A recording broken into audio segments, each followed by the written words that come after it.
बहुत समय पहले की बात है। पर्वतों और नदियों से घिरे एक समृद्ध राज्य पर राजा रुद्र प्रताप का शासन था।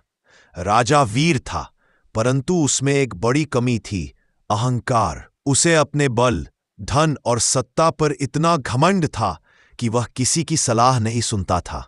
दरबार में जो भी उसकी बात से सहमत न होता, उसे वह तुच्छ समझता। प्रजा भय में रहती, लेकिन जंगलों और सीमाओं की रक्षा करने वाला एक वीर था, अर्जुन।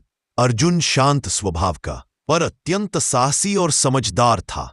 वह राजा का सेवक था, पर सत्य बोलने से कभी पीछे नहीं हटता था।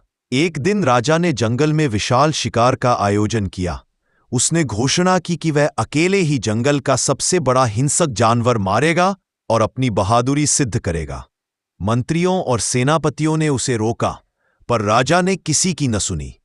अर्जुन ने विनम्रता से कहा कि जंगल केवल शक्ति से नहीं, समझ से जीता जाता है। पर राजा हंस पड़ा और उसे साथ चलने से भी मना कर दिया। राजा घोड़े पर सवार होकर घने जंगल में प्रवेश कर गया। जैसे जैसे वह आगे बढ़ा, रास्ते संकरे होते गए, पेड़ घने होते गए और सूरज की रोशनी भी कम होने लगी। कुछ देर बाद राजा को एहसास हुआ कि वह अपने सैनिकों से बहुत दूर आ चुका है। तभी अचानक झाड़ियों से आवाज आई। राजा ने तीर चढ़ाया, लेकिन उसका घोड़ा घबरा गया और वह रास्ता भटक गया। थोड़ी ही देर में राजा जंगल में अकेला पड़ गया। भूख और प्यास से उसका बुरा हाल होने लगा। रात होने लगी और जंगल की डरावनी आवाजें चारों ओर गूंजने लगीं। राजा का अहंकार धीरे धीरे भय में बदलने लगा। उसी समय दूर से मशाल की रोशनी दिखाई दी। वह अर्जुन था, जो राजा के पीछे पीछे आया था। क्योंकि उसे अनहोनी की आशंका थी, अर्जुन ने राजा को देखकर आदर से सिर झुकाया और कहा कि जंगल में सबसे पहले विनम्रता सीखनी पड़ती है। उसने राजा को पानी दिया, आग जलाई और सुरक्षित स्थान तक ले गया।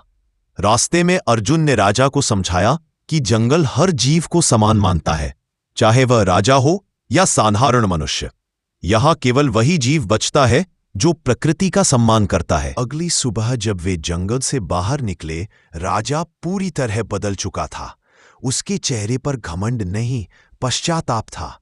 उसने अर्जुन से क्षमा मांगी और कहा कि आज जंगल ने उसे जीवन का सबसे बड़ा पाठ पढ़ाया है।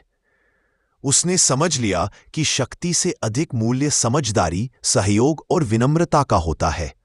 राजमहल लौटकर राजा ने दरबार में घोषणा की कि अब से वह प्रजा की बात सुनेगा, जंगलों की रक्षा करेगा और अहंकार को त्याग देगा। अर्जुन को उसने अपना प्रमुख सलाहकार बनाया। धीरे धीरे राज्य में सुख शांति लौट आई। लोग कहने लगे कि जिस राजा ने जंगल से सीख ली, वही सच्चा शासक बन गया। इस प्रकार जंगल ने अहंकारी राजा को यह सिखाया कि प्रकृति के सामने सभी समान है और सच्ची महानता विनम्रता में ही छिपी होती है।